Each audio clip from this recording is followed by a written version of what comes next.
Hello everyone, कैसे हो आप सब लोग। बैंक निफ्टी के चार्ट को देख लेते हैं। यहाँ पे मैं सेलिंग मार्केट के अंदर नजर आ रहा है, कोई बड़ा सेलिंग नहीं है। तो ऐसे में सेलर कितने आए होंगे ये बात हमारे लिए ज़्यादा इंपॉर्टेंट नहीं है। हमारे लिए इंपॉर्टेंट यहाँ पे ये है कि बायर यहाँ पे कितने बैठे हैं।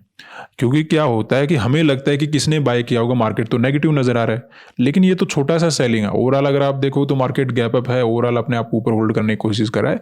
तो यहाँ पे मार्केट के अंदर बायर हो सकते हैं, इवन आपको नेगेटिव मोमेंटम नजर आ रहा है।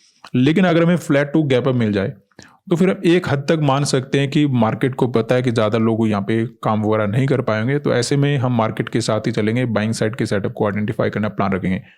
अगर गैप डाउन ओपन हो जाता है उसमें बहुत सारी चीज़ें इन्वॉल्व हो जाएगी। मार्केट ट्रैप बना सकता है, मार्केट में डायरेक्शन चेंज हो सकता है, या फिर ऐसा भी हो सकता है कि यहाँ पे बायर बैठे रह जाए, उनको मार्केट गैप डाउन वगैरह में निकालने की कोशिश करे। जो भी यहाँ पे बाय करके बैठा है गैप डाउन में उसे डर तो लगेगा। तो ऐसे में अगर मार्केट में रिजेक्शन वगैरह आता है और उसके बाद अगर हमें कोई स्ट्रेंथ वगैरह देखने को मिलता है तो उस केस में बाइंग साइड के सेटअप को आइडेंटिफाई करने का प्लान रखेंगे। क्योंकि गैप डाउन में थोड़ा सा रिस्क नजर आ रहा है, तो सिचुएशन को समझ कर ही काम करना पड़ेगा।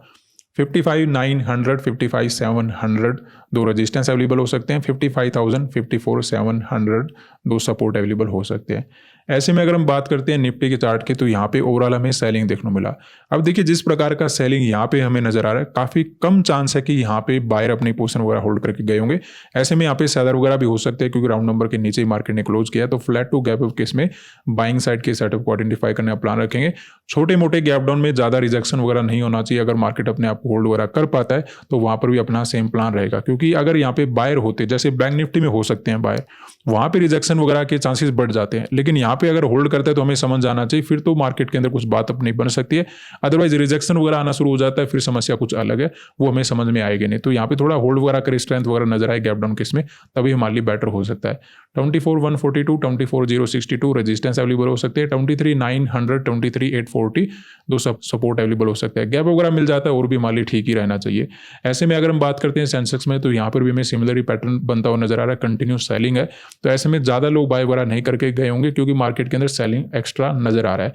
ऐसे में flat to gap up case में इन सेलर को टारगेट बनाने के लिए बाइंग साइड के सेटअप को आइडेंटिफाई करना प्लान रखेंगे। यहाँ पे अगर हमें कुछ गैप डाउन वगैरह देखने को मिल जाता है, थोड़ा रिस्क तो नजर आ रहा है, लेकिन अगर मार्केट होल्ड वगैरह करता नजर आता है तो यहाँ पे हम बाइंग साइड के सेटअप को आइडेंटिफाई करना प्लान ही रखने वाले हैं। 76,800, 76,470 दो रेजिस्टेंस अवेलेबल हो सकते हैं।